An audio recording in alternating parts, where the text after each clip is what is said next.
Welcome to D&D Backstory.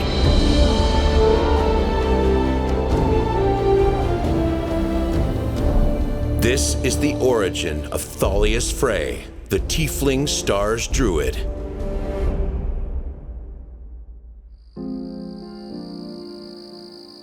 what's that one called, Papa? Those stars there? They make up the great dragon, Thalius. See her wings there? How they span across half the sky? Balanced on her father's knee, a young tiefling girl of no more than 3 nods solemnly, her awestruck eyes tracing the lines between the stars as though incapable of tearing them away. Do you know what she's known for, Thalius?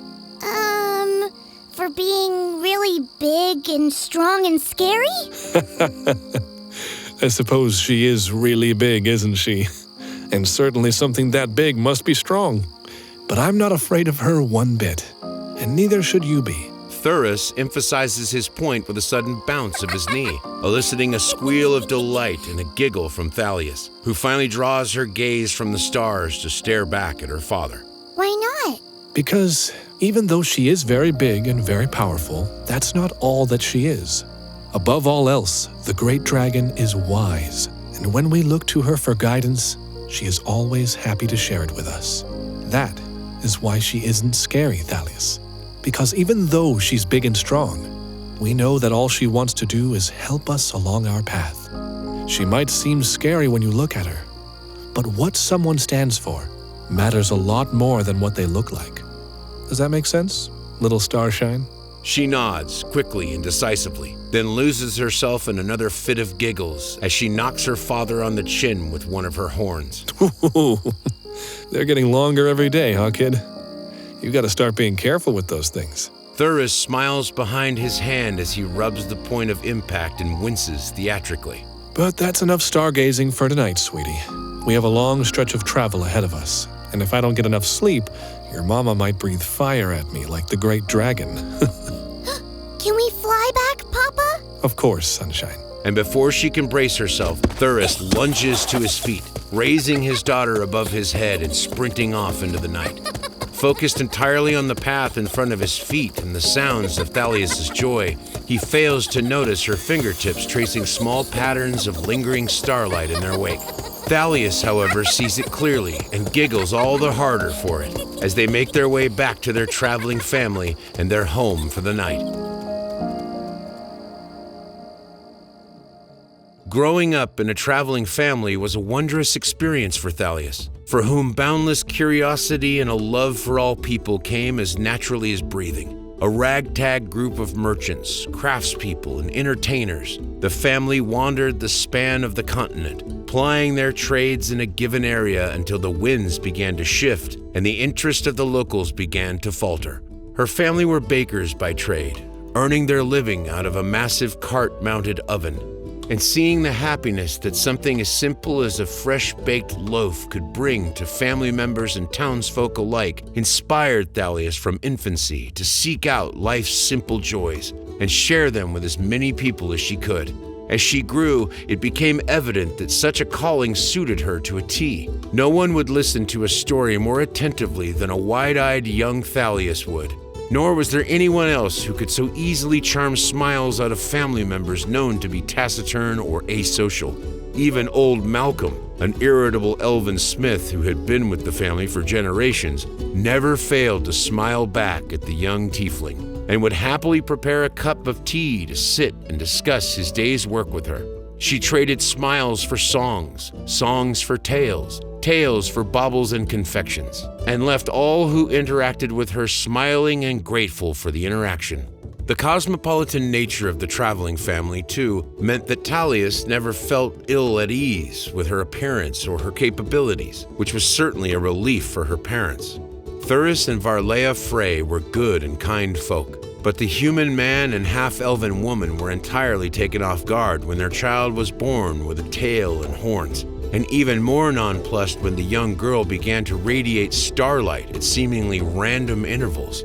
Their traveling neighbors, however, more than picked up the slack when it came to areas Thalias' parents were less than knowledgeable about, Ornan, the family's resident glassblower, showed up at the Fae wagon 2 days after young Thalius' birth with a basket full of files, salves, and polishes, and spent the day instructing Thuris in how to help care for Thalius' growing horns, providing his own pair for hands-on lessons and demonstrations. Verity Grashna, the goblin seamstress, cleverly and expertly modified all of the baby clothes the Frae family had stockpiled in order to accommodate Thalius' tale, and continued to do so for years and years. Old Malcolm's Ganassi assistant, Ash, absolutely doted on the girl and happily shared their makeup palette with her, bemoaning the difficulties of finding good foundation for a red skin tone and of setting cosmetics against the heat of the forge. The cosmic magic she seemed to be able to tap into was a bit more of an enigma, even for the more magically inclined family members. But the halfling siblings, Wilvan and Jayla, correctly surmised that her abilities sprang from a primal source and trained her as best they could in their own small druidic magics.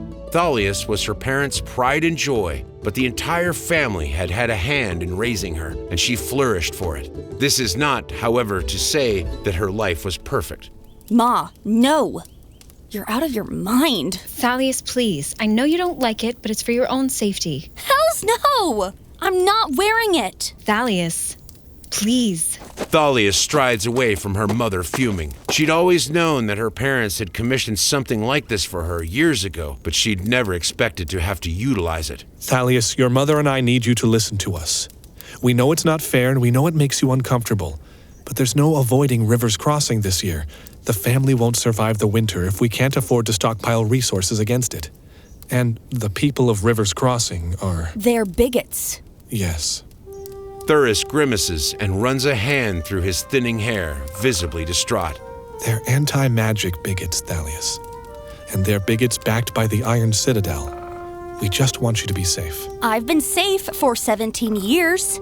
I can take care of myself. The young woman turns and snaps her hand out, a small bolt of silvery white energy streaking forward and impacting against an outcropping of rock. No. Varlea's voice takes on a deadly quiet tone Thalius has rarely heard in her life. You can fling starlight a few times a day, Thalius, and you can heal broken bones and torn muscles. How will that keep you safe from a squadron of paladins in armor, or even from some scared farmer's pitchfork stabbing you in the back while you sleep? Ma, I don't think it's that serious. You're wrong, Thalius. It is that serious. I am so grateful for your ability to see the good in people, Thalius. I think it is your greatest gift.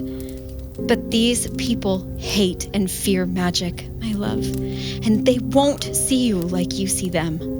The Citadel have sworn to hunt down magic users, and they have warped the minds of these villagers. They will trap you inside a wagon and set it aflame. Ma, please. She's right, Thalius.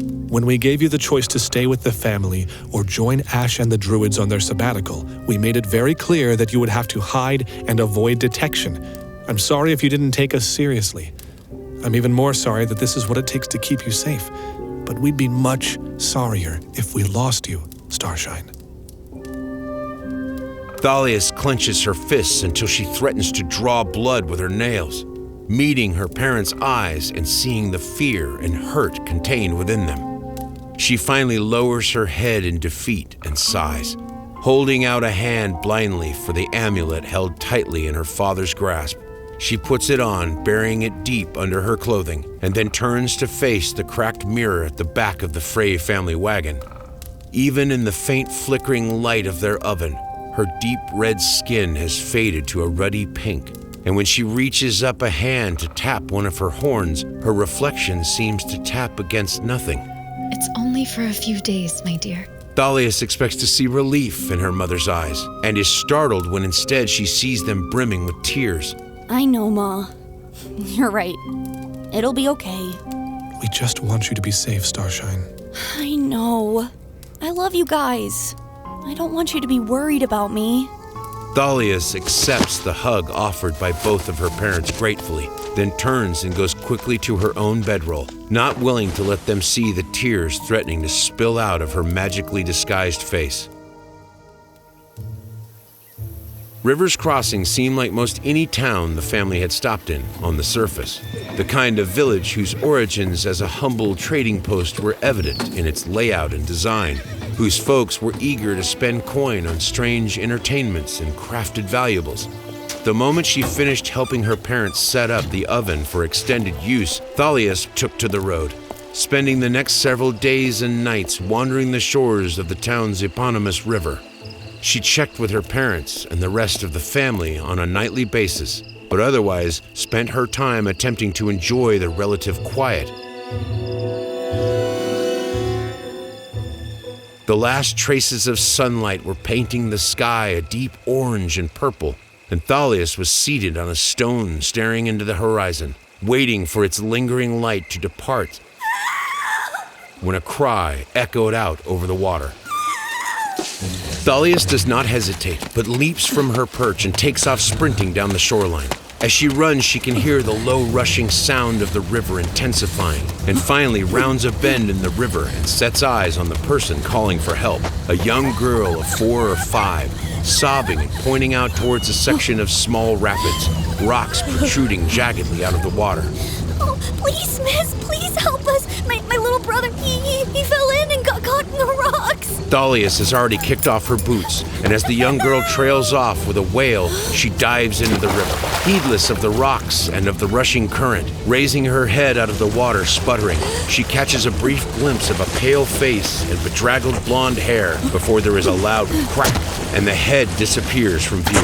Diving back below the surface, Thalius clears the outcropping and searches frantically but fruitlessly, her eyes scanning the dark waters in vain. She surfaces and dives twice more, the girl's wailing echoing out over the water. I can't see him. Oh, God, Billy, please. Thalius takes a deep breath, attempting to center herself as the current swings her wildly about. Coming to a snap decision, she dives one last time, this time swimming as deep into the churning depths as she can, before reaching out and calling on the magic she has so bitterly been disguising since the family came to River's Crossing. Immediately, the dark waters around her illuminate, silvery green light emanating out from all the objects and creatures within her vicinity. She sees several catfish trolling the waters beneath her, jagged branches and stones glowing brilliantly. There, a small boy, face down in the water, tossing and twisting in the current. She surfaces and begins to confidently surge forward, but a piece of debris slams into her from behind, knocking the breath out of her body and causing her magical illumination to flicker and fade. She cries out in frustration, and this time when she calls on her abilities, she taps into a deeper magic, the starlight that even the Druids could not explain. The boy glows brightly once again, but so does Thalius, pinpoints of starlight shining out from her back, shoulder, and chest in the pattern of the great dragon. Another branch strikes her, but this time she is able to maintain her concentration, her willpower augmented by cosmic strength. She reaches the boy and tears him free of the branch before clumsily swimming him to shore. She drags him onto the land and, without thinking, reaches out once more and sends healing magic coursing through the boy. He sputters, coughing up water, opening his eyes blearily, looking up at Thalius in wonder. You're a weird lady. Confused, Thalius looks down at her hand and gasps. Her skin is no longer pink, but neither is it the deep red she is accustomed to. It is a rolling pattern of deep purples and brilliant black, silver pinpoints of light spotting it in an echo of the night sky above her. She curses and reaches up to feel for the amulet. Gone. Most likely torn off by one of the branches impacting her earlier. She releases the magic and sees her skin transition back to its usual shade, then winces as a shaking voice rings out behind her. Get away from him! Thalius turns to see the silhouette of the young girl behind her, an accusatory finger held trembling in front of her. But I just... Mary, she saved me! She's not scary! Come here right now, Billy. She probably cursed you to begin with and broke your arm somehow. As the boy sits up, confused, his sister picks up a small stone with a trembling arm, terrified eyes darting between her brother and the young woman who just saved him from drowning. Thalius stands quickly and turns, running barefoot into the night. This time she makes no efforts to contain the sobs tearing out of her throat. 3 days later, Thalius is sitting in the back of her family's wagon, staring introspectively into its canvas walls. When she had reached camp the night of the rescue, she had received nothing but reassurances from her parents and the rest of the family. Thalius felt she had done the right thing, certainly, but there was a tension about the wagon train, and she hated knowing it was caused by fear for her and for her parents. Eventually, with a resolute sigh, she makes her way to the front of the wagon, parting the canvas and scooting forward to take a seat between Thalias and Varlea. The sunset lies to the horizon ahead of them, but when Thalias tips her head back to rest it on her father's shoulder, she can see the stars in their familiar constellations shining warmly down on them. Her father reaches up without looking and ruffles her hair. Her mother takes her hand and gives her a comforting squeeze. Hey, kid. Hey, guys. I've been thinking. Dangerous thing, that. Thalias raises her head and gives her father a playful shove, then sits up fully and lays her free hand upon his shoulder. I love my life here, with you and the rest of the family. I love baking with you two. I love seeing the smiles we bring to people. I love you guys. But I don't know if this is the life I should be living. Not right now, anyway. Thalias looks over his shoulder at her, cocking an eyebrow in a manner that is somehow inquisitive and amused all at once. Varlea, for her part, sighs and squeezes Thalia's hand once more. We've been thinking similar thoughts, Thalius. You have? Not that we want you gone, kid of ours. We'll miss you something fierce. But we get it. Almost surprised it's taken this long, to be honest. It's just that you have so much of the world to see, and so much about yourself and others to learn. The wagon train in front of them begins to slow as the caravan master calls a halt to the day's travels, and Thalius directs their team off to the side, taking the hand on his shoulder in both of his own and letting the wagons behind them lumber past. You have a gift for bringing people joy, Thalius. You're touched by the stars themselves with magic that we can only begin to fathom. And you're a subpar bread maker at best. Really, you've been holding us back as much as we've been holding you back. It's time to officially bring your apprenticeship to an end. Dad! Thalius laughs and gives him another shove, marveling at the direction this conversation has gone. You two really do understand. Of course we do. Do you think I met your mother on a camping trip with my parents? Or that we found the traveling family by sitting at home holding hands? You do have to wait a few days before leaving, though. As she turns to face her mother, it is Thalius' turn to cock an eyebrow and query, an unconscious echo of Thalius that brings a smile to Varlea's face. Oh, well, of course. Ash and the Druids would track you down and drag you back here if you left without saying goodbye. Especially since their little side errand was all about getting you supplies to go off adventuring. You're kidding me. Nope. Everyone knew this was coming sooner rather than later, kid. The whole family wants to see you succeed. You should see what old Malcolm's been working on for you. Says it's the first bit of proper armor he's forged in 3 centuries. Wilvin and Jayla were positively scandalized at the prospect of you wearing metal armor, but he told them you could make your own damn choices when it comes to keeping your hide intact. He did not. He did, and I think you'll like it too.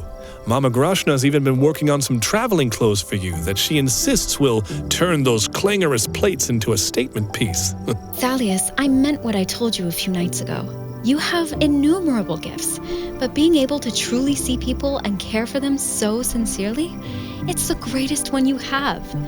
I'm excited for you to share it with more of the world, but I hope you know you'll always have a place here with us and the family.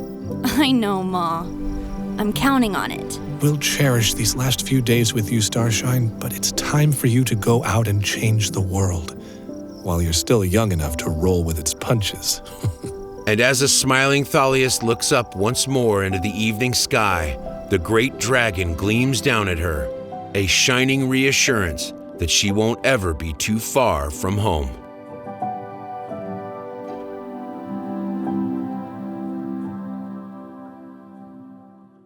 Thanks for watching, everyone. Links to all of our characters' character sheets, our other character breakdowns, and all of our backstories can be found in the description below. Make sure you subscribe so you keep up to date as we release more and more characters and new content for you. And if you'd like to support us even further, a link to our Patreon can also be found in the description below.